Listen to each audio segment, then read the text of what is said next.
outremernews.fr, site d'information actualisé 24 heures sur 24, 7 jours sur 7.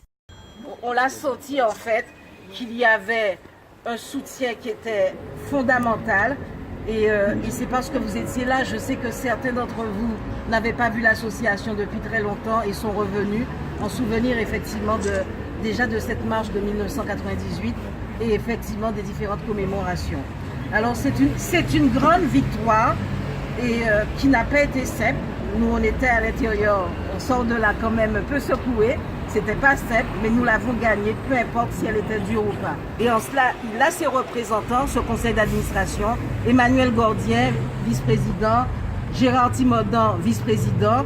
Et il y a eu aussi, et je tiens à le dire parce qu'on ne voit jamais les personnes qui n'étaient peut-être pas sur le front politique comme nous l'étions, mais Marie-Danielle Bombois, qui est également secrétaire de l'association et membre du bureau, qui étaient des boucliers autour de Serge, et des membres du conseil d'administration tels que Justin Sormet, Éric Jalta également du bureau, Jacques Amor. C'est vraiment un conseil d'administration qui a été au combat. Je les cite pas tous et il ne faut pas qu'ils m'en veuillent, mais ils étaient tous là. Je pense bien évidemment à Marly Péroumal également qui est au conseil d'administration, Jean-Pierre Dorothée. Je ne vais pas vous les citer tous, mes amis.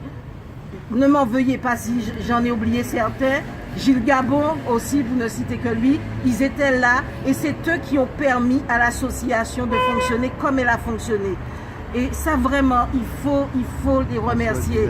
Et Françoise Nizador également, membre du conseil d'administration. Il faut vraiment comprendre que Serge n'aurait pas pu faire cette grève de la faim sans une association aujourd'hui forte. Ça a été très personnalisé, bien évidemment, parce qu'on n'avait pas le choix. Mais n'oubliez pas que cette association aujourd'hui, Serge, il peut la quitter parce qu'il y a une relève. Il y a des gens qui ont été capables. Et nous, c'est très important de dire ça dans cette association. Les personnes ont démontré à quel point elles étaient en mesure de mener un combat politique aussi difficile. Et donc, même si Serge a été celui qui a porté le combat, qui l'a cristallisé, sachez que vous avez un conseil d'administration remarquable, vous avez un bureau remarquable, et que même si Serge n'est pas là, ça continuera. Et ça, vraiment, je tenais à le dire parce que ce sont des militants qui sont là. Et enfin, pour terminer un peu, je vais aller dans le sens de Gérard, on a une belle victoire. Mais si demain, on sort de là et on arrête, c'est vraiment, ce serait dommage. C'est une victoire, oui. On sait, comme je disais tout à l'heure, c'était au forceps, on les a contraints, c'était pas évident, mais il faut continuer. Parce que ce que ça nous a montré, et c'était la volonté de Serge quand il a choisi de faire la grève de la faim, parce, bien sûr qu'il a réagi, à la violence. C'est parce qu'en fait, on ne savait pas comment dire les choses par rapport à M. Desplan. Mais son opposition a été violente. Le premier à avoir exercé un acte de violence, c'est M. Desplan. Et donc, à ça, Serge a réagi, effectivement, c'était une expression, effectivement, lui aussi, à la violence, il a réagi par un acte qui est violent que les sénateurs ont dénoncé. Il faut savoir qu'ils ont dénoncé ça. Ils ont dénoncé la grève de la faim de Serge comme étant un acte de pression inacceptable. Ils devraient se remettre en question. Et nous reprendrons effectivement toutes leurs erreurs.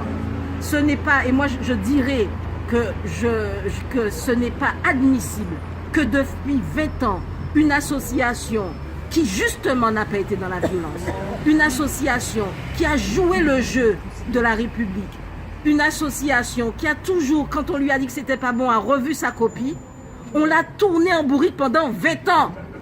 Et quand on me dit à ce moment-là qu'on ne fait pas pression sur des sénateurs en faisant une grève de la faim, quasiment outrer ces chers sénateurs, je dis il ne faut pas exagérer, il faudra reprendre les choses. Mais peu importe, le combat est gagné et je voudrais en particulier, parce que dans des combats gagnés sur le plan politique, il y a eu des hommes qui se sont engagés et je voudrais vraiment que nous fassions une belle ovation au sénateur Serge Larcher qui effectivement a contribué à partir du moment où il s'en est saisi a bien évidemment rédigé un amendement pour que cet amendement puisse réintroduire l'article 20A dans la loi égalité réelle. Et donc, il n'a eu cesse d'aller convaincre les uns et les autres. Honneur et respect au sénateur Serge Larcher, parce qu'il s'il ne s'était pas démené autant, je peux vous dire, grève de la faim ou pas, ils étaient encore capables de passer outre. Et donc voilà, nous avons vraiment, il faut l'applaudir, nous avons eu un sénateur à la